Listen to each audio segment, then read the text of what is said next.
This is the Federal Reserve headquarters in Washington. It sits on this very impressive address, right on Constitution Avenue, right across from the Lincoln Memorial. But is it federal? Is it really part of the United States government?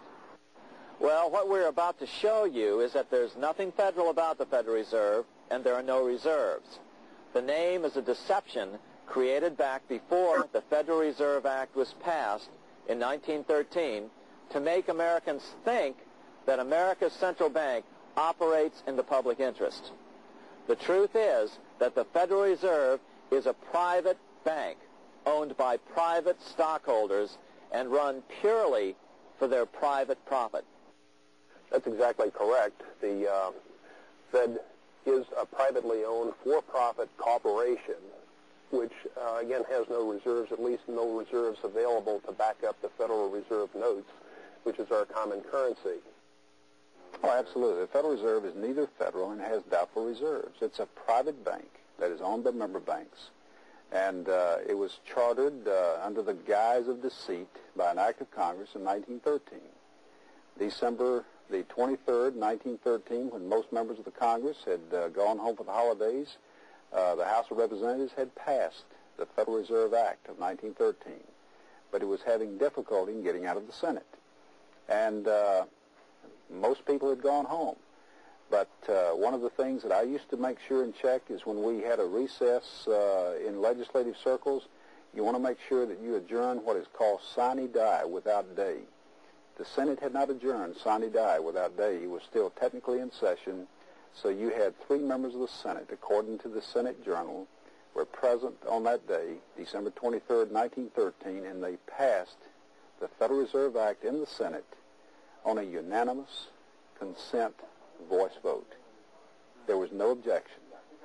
Had there been one person there to object and say and contest the absence of a quorum, then it would not have passed. If there's still any doubt whether the Federal Reserve is a part of the U.S. government, check your local telephone book. In most cities, it is not listed in the blue government pages. It is listed in the business white pages right next to Federal Express, another private company. But more directly, U.S. courts have ruled time and time again that the Fed is a private corporation. Why can't Congress do something about the Fed? Most members of Congress just don't understand the system, and the few who do are afraid to speak up. For example, initially a veteran congressman from Chicago asked us if he could be interviewed for this video. However, both times our camera crew arrived at his office to do the interview, this was all we were able to film. The congressman never appeared, and eventually decided he no longer wanted to participate. But a few others in Congress have been bolder over the years. Here are 3 quick examples. In 1923, Representative Charles A. Lindbergh, a Republican from Minnesota, and father of the famed aviator Lucky Lindy, put it this way: the financial system has been turned over to the Federal Reserve Board. That board administers the finance system by authority of a purely profiteering group. The system is private, conducted for the sole purpose of obtaining the greatest possible profits from the use of other people's money. One of the most outspoken critics in Congress of the Fed was the former chairman of the House Banking and Currency Committee during the Great Depression years. Lewis T. McFadden, Republican of Pennsylvania, said in 1932, "We have in this country one of the most corrupt institutions the world has ever known. I refer to the Federal Reserve Board. This evil institution has impoverished the people of the United States and has practically bankrupted our government. It has done this through the corrupt practices of the moneyed vultures who control it." Senator Barry Goldwater was a frequent critic of the Fed. Most Americans have no real understanding of the operation of the international moneylenders. The accounts of the Federal Reserve System have never been audited. It operates outside the control of Congress and manipulates the credit of the United States. The Federal Reserve really, even though it is not part of the federal government, it is more powerful than the federal government. It's more powerful than the president, the Congress, and the courts. Now, a lot of people challenge me on that, but let me prove my case.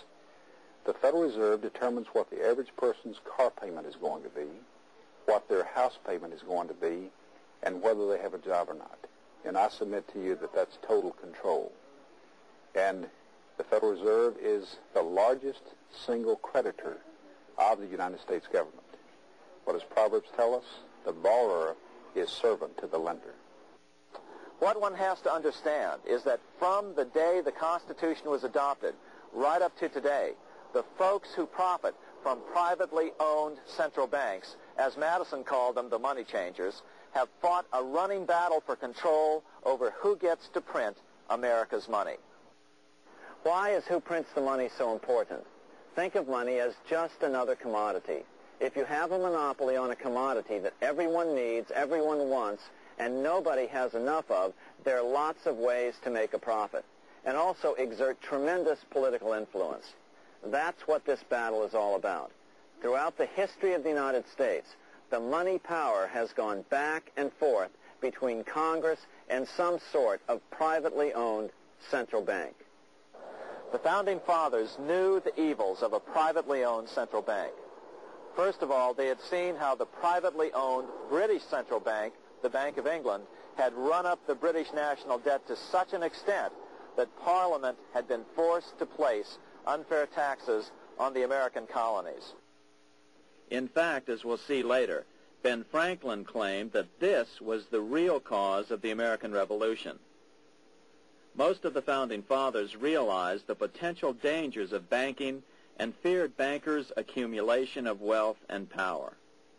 Jefferson put it this way: I sincerely believe that banking institutions are more dangerous to our liberties than standing armies. The issuing power should be taken from the banks and restored to the people to whom it properly belongs. That succinct statement of Jefferson is, in fact, the solution to all our economic problems today. It bears repeating. The issuing power should be taken from the banks and restored to the people to whom it properly belongs. James Madison, the main author of the Constitution, agreed. Interestingly, he called those behind the central bank scheme money changers. Madison strongly criticized their actions. History records that the money changers have used every form of abuse, intrigue, deceit, and violent means possible to maintain their control over governments by controlling money and its issuance. The battle over who gets to issue our money has been the pivotal issue throughout the history of the United States. Wars are fought over it, depressions are caused to acquire it. Yet after World War I, this battle was rarely mentioned in newspapers or history books. Why? By World War I, the money changers, with their dominant wealth, had seized control of most of the nation's press. Throughout U.S. history, this battle over who gets the power to issue our money has raged. In fact, it's changed hands back and forth 8 times since 1764.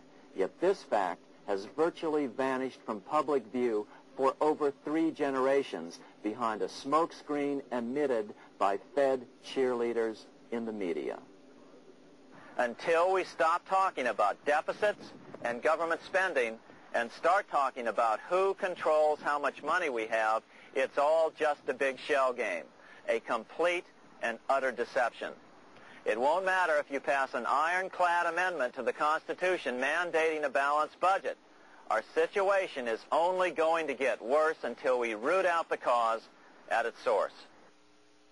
What's the solution for our national problem? First of all, education. That's what this video presentation is all about. But secondly, we must act.